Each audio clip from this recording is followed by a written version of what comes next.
Hello and welcome to our webinar today.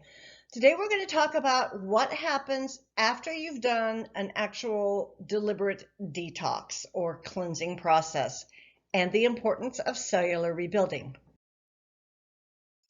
So after a detox, I often hear, I just don't have any energy yet.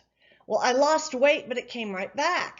I did feel better for a while, but now I'm back right where I was before. And then most often, well, I must need to detox again. I really already feel awful. I just haven't cleaned out enough. So why don't you feel great after a cleanse? Well, it's important to understand that during a deliberate cleanse or detox, you're going to eat lightly, drink extra fluids, remove foods that cause inflammation or don't support health, which frankly you should do anyhow. But you want to also focus on foods that are easily digested and rest is needed. And you may add certain supplements and spices and herbs that really enhance that process, like turmeric and ginger, enzymes. After the detox, after the end of each period of a deliberate detox or cleansing process, you then need to reboot your body back into a normal health mode. And this part of finishing your detox process is unfortunately often skipped over entirely. What people may not realize is that when you do a cleanse, it initiates a process that leads to cellular and metabolic changes. Your metabolism is slowed and resources are diverted from energy making into cellular cleansing, which is of course what you're looking for. Once you're off that cleanse, your body needs to get the nutrients it needs to restart this normal daily health activities, including the metabolic support for energy production. And on the right-hand side, you see a graphic that shows protein, carbohydrates, and fats. Many people severely limit their carbohydrates and proteins during a cleanse and also their fats. And so their cellular respiration is flipped to this cleansing process. But in order to create energy, you need all three of these macronutrient groups. Many people, unfortunately, make the mistake of going from a deliberate detox process where they're minimizing their food choices, minimizing their calories, drinking lots of liquids, back into the type of diet they ate before they started that detox.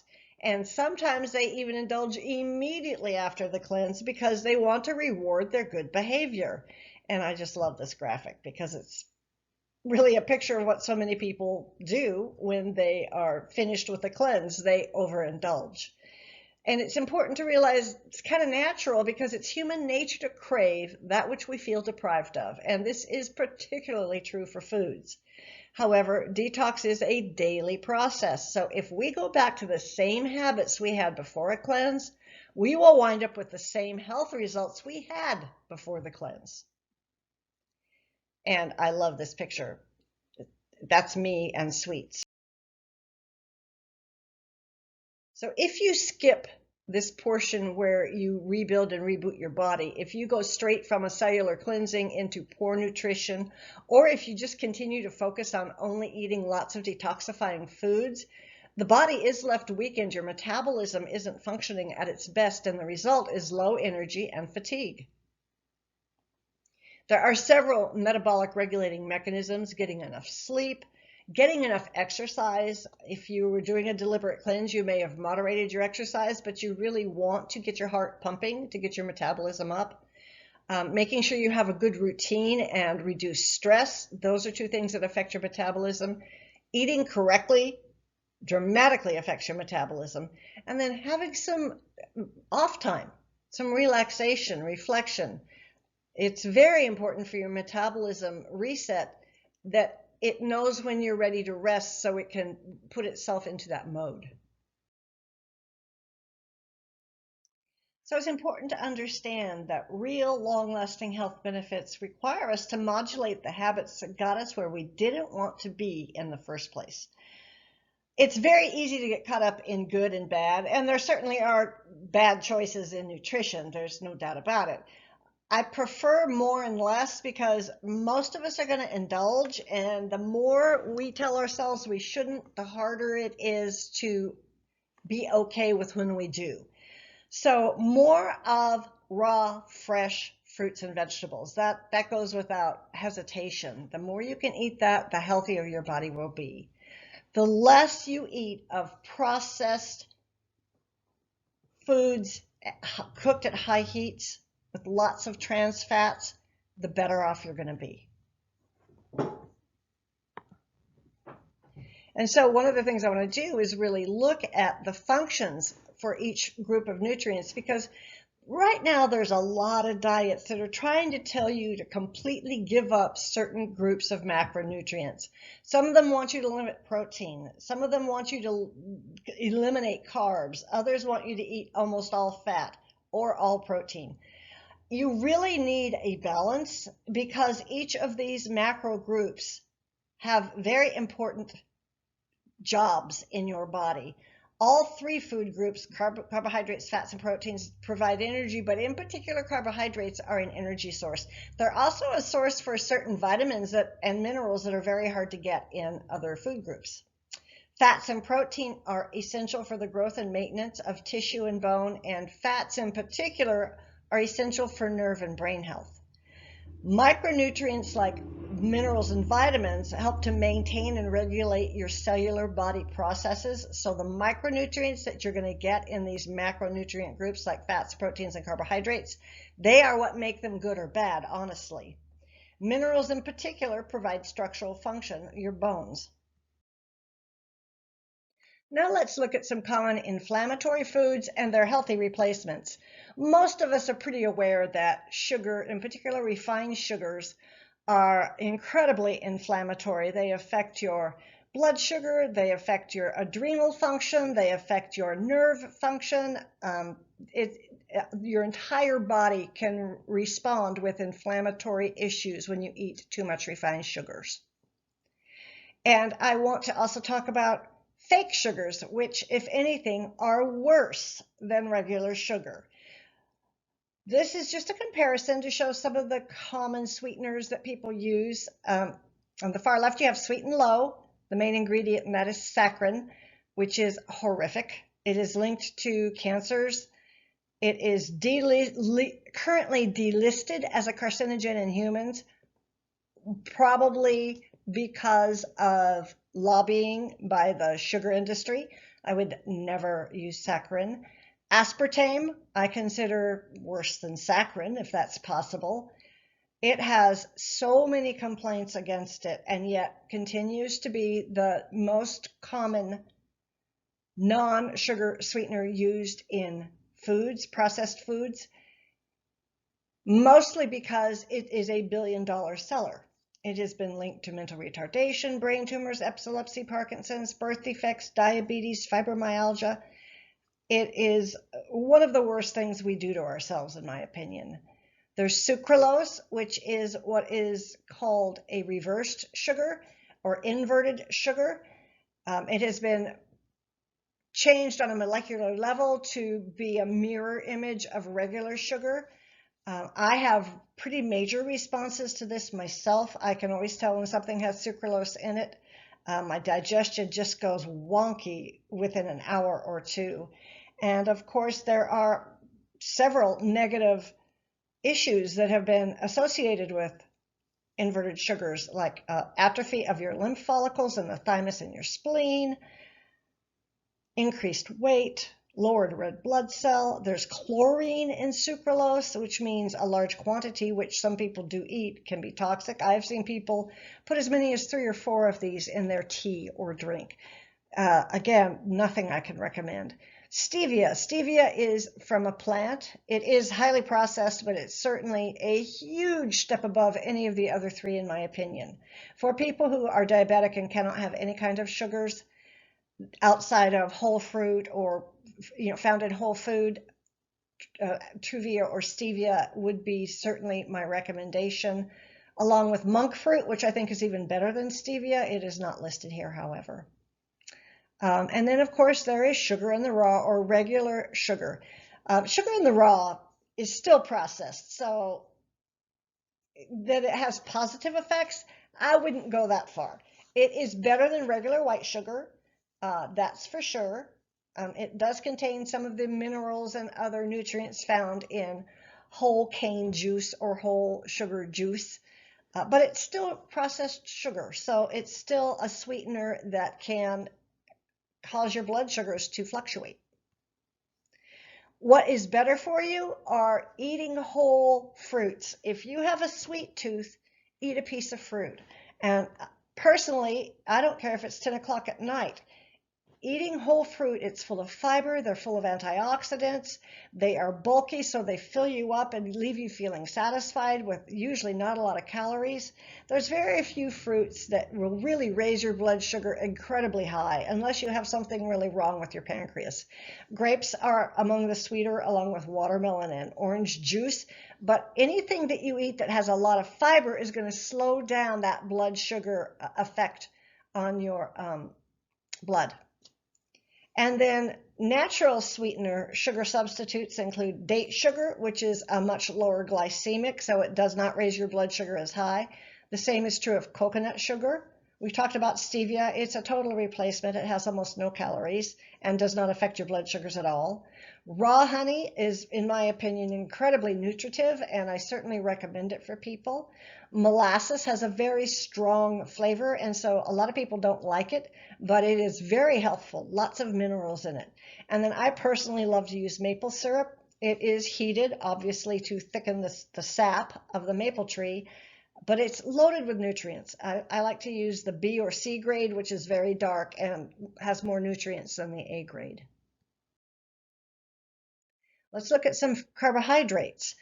The best way to make sure you're getting the right carbohydrate is to eliminate refined carbohydrates. And refined carbohydrates include things made from whole grain that are no longer whole grain. So pasta, breads, white rice.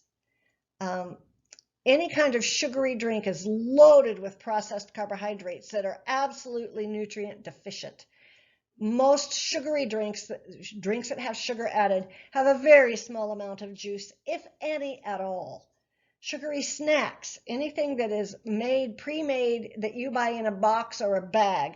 So candies, cookies, chips, those things are loaded with carbohydrates that have been significantly processed. Sometimes minerals and vitamins are added back in, but it is not a whole food. That is the category on the far right that you want to remove as much as you can. In the center, you have what are called good carbs. I think they're fine carbs. Starchy vegetables, sweet potatoes and squash. They're not really that starchy. Potatoes have more starch than sweet potatoes or squash. I don't think squash and sweet potatoes are particularly starchy at all. Potatoes do have starch, but if you eat a whole potato, it is also loaded with vitamins and it's loaded with fiber. So it's very good for you, especially if you're eating Yukon Gold or red potatoes or purple potatoes, anything other than a russet potato. The sweeter fruits, they're telling you not to eat as often. Pineapple is loaded with enzymes that are incredibly beneficial for your gut. Grapes are very good for you. They have a lot of antioxidant value. I personally believe that there's nothing wrong with eating whole fruit because you're getting those nutrients you need. And apples are phenomenal for you. The amount of fiber in apples is significant. And then, of course, you can eat as many of the leafy greens and berries as you want. They are incredibly nutrient rich, incredibly rich in fiber and the things that really keep your digestive tract moving. So here are another example of carbohydrates that a lot of times people say you shouldn't eat, and I disagree if you're eating them as a whole food. So these are your beans and grains. There's millet there, there's chickpeas there, there's lima beans there, there are lentils, split peas, chia seeds, any of your beans and grains and seeds like whole brown rice, black rice. These are grains that are rich in calories for sure, but they are slow acting on your blood sugar if you eat them as a whole food and you don't overeat them.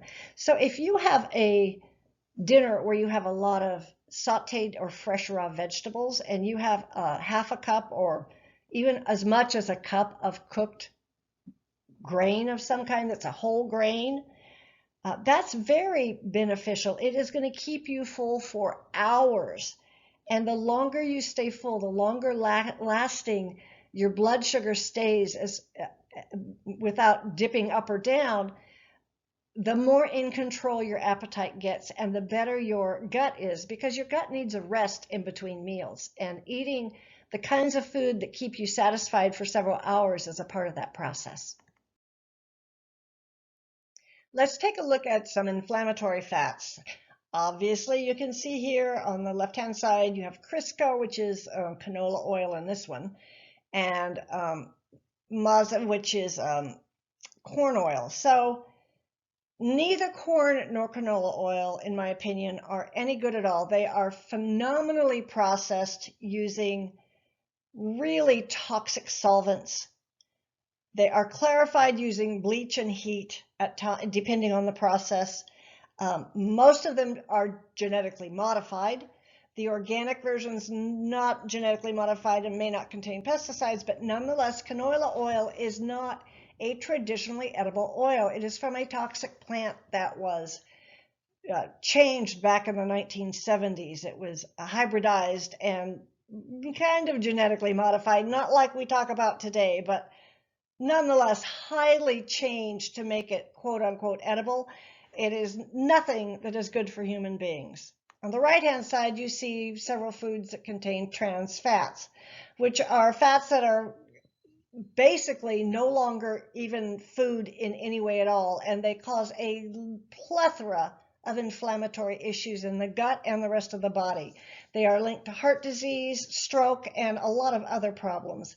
You have margarine, anything fried that is fast food, pizza, or the cheese-like matter that most commercial pizza has is loaded with trans fats. Of course, any fried food like donuts or onion rings or French fries. Processed cookies like you would buy in bags or boxes are going to be loaded with trans fats because they don't rot. They're not food. They don't go rancid. Popcorn at a movie is one of the worst things you can eat, is the butter, quote unquote, butter on that, the oil on that. And then even fast food hamburgers are loaded with trans fats. Instead, a great option is to stick with healthy fats. These are going to be whole foods or mechanically pressed oils like olive oil or avocado oil. Mechanically pressed meaning they don't use high heat and they don't use solvents to get to the oil. So the oil is not degraded when it comes to you. Olive oil has been in use for way over 2,000 years. It's phenomenal for human health. Avocados are wonderful for human health. Chia seeds, nuts, and seeds are loaded with good fats. Eggs, if you're not vegan, are loaded with good fats. Whole olives. Oily fish like sardines and wild salmon are loaded with healthy fats. And then also coconut. It's gotten a really bad rap. That was completely generated by the fat industry wanting to sell their processed fats, the canola industry. Coconut fat is phenomenal for your health. It contains ingredients that are antimicrobial, anti-inflammatory, antibacterial. It's one of my favorite foods to eat, and I eat it on a daily basis. Gluten is a great thing to avoid if you have any kind of inflammatory issues. Gluten is the protein that makes bread rise. It's found in many grains, but most in particular wheat. It's very, very difficult, nearly impossible to digest, and you can develop sensitivity to it, and you can actually be allergic to it. And people with gluten allergies have to absolutely stay away from any level of gluten, like even a crumb of gluten can cause a cascade effect in somebody who's allergic to it and destroy their immune function. And once you develop a sensitivity to gluten, you really need to stay away from gluten in all of its forms, because it is catastrophically inflammatory once you're sensitized to it. Gluten-free flours that you can use if you think you may have a gluten sensitivity include amaranth and teff. Those are a little harder to find. Quinoa flour is not that hard to find. Brown rice flour is pretty easy to find. White rice flour is easy to find. Oat flour. Almond flour, hazelnut flour, peanut flour is I wouldn't recommend as much. There's an awful lot of additives to that, but almond and hazelnut are really good for you. And now you can also get coconut, chickpea, and soy flour. I wouldn't recommend. Again, it tends to be genetically modified soy. Coconut flour and chickpea flour. You might experiment around with using different levels of these different flours. You will not find they're exactly like wheat. Gluten is what makes wheat so great to cook with.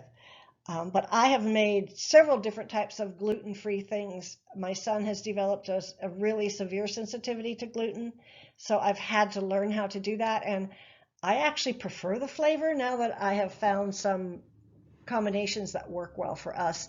I tend to use almond flour mixed with a little bit of rice flour and chickpea flour. To me, that works really well.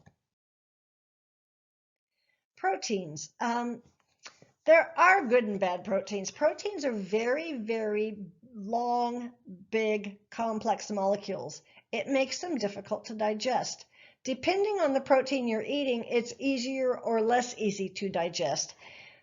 The first thing we're looking at is what I consider more inflammatory proteins. These are all protein powders, which people love because people have fallen into the belief, because of a lot of marketing, that none of us are getting enough protein. And in America, at least, that's certainly not the case. Most of us are getting plenty of protein. But many people want more protein. Whey protein, it is obviously not vegan. It can be one of the better choices if you use an organic whey, but you need to have the enzyme that breaks the whey down because whey is very difficult to digest. Casein protein, I think, is one of the worst. I would tell no one to use casein protein. Casein is nearly impossible to digest. Egg protein, in my opinion, is, again, a good option if you're not vegan or vegetarian, or excuse me, vegan. Vegetarians can use eggs. I'm not a believer in using soy protein. Pea protein is really good for a lot of people. It is difficult to digest. It can cause a lot of gas and bloating. So having enzymes to help to break it down is important for many people. And then one of the best proteins, in my opinion, is rice protein. It's very easily digestible compared to most of these others. It's vegan, which is great for people, and it can be found in organic versions, which is always preferable. However, even better, in my opinion, is to eat the whole food protein sources that are rich. Fish, if you're not vegetarian, organic and local meats are a good option. Avocados are rich in protein. Nuts and seeds are very rich in protein. Some fruits contain amino acids that when you eat with other vegetables and grains combine to make a great protein. Eggs are a phenomenal source of protein. Grains have some level of protein. Beans have protein. Again, when you mix these whole foods together, you get a lot of great complementary amino acids from these proteins, and you don't need to eat a lot of animal products, or any at all if you choose not to. I find that I'm very happy with 2 to 3 ounces of animal-based product a day. I do eat fermented dairy that is live culture. I do not drink milk or any other kind of dairy, however.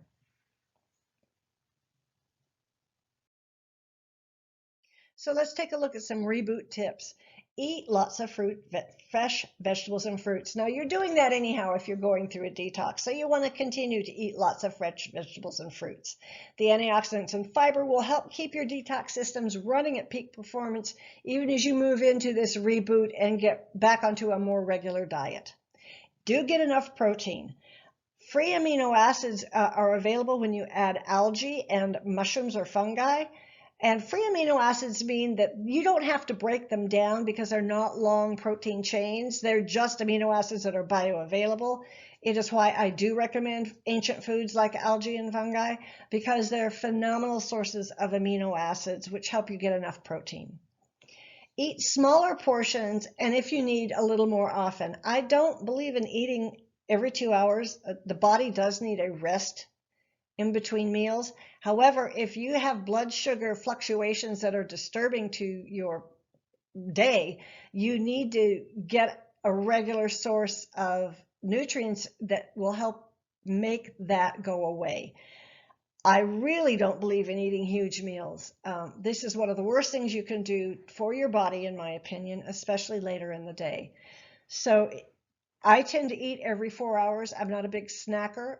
However, at one time I was very hypoglycemic, and I needed to eat every hour and a half to 2 hours. And it wasn't until I learned more about how to combine foods in a good way and added ancient foods like algae and mushrooms that my body blood sugar stabilized enough for me to be able to eat only every 4 to 5 hours. Once you learn to do that, you're going to find you have way more energy and that your food is digested better. You'll have less gas and bloating as well. And then if you need, add whole food supplements like algae or mushrooms or chia seeds. You want to feed every cell of your body with the micronutrients that are important to cellular health. And at the end, we all need probiotics and enzymes. In the modern world, you are going to have a hard time keeping a viable probiotic population without a good supplement.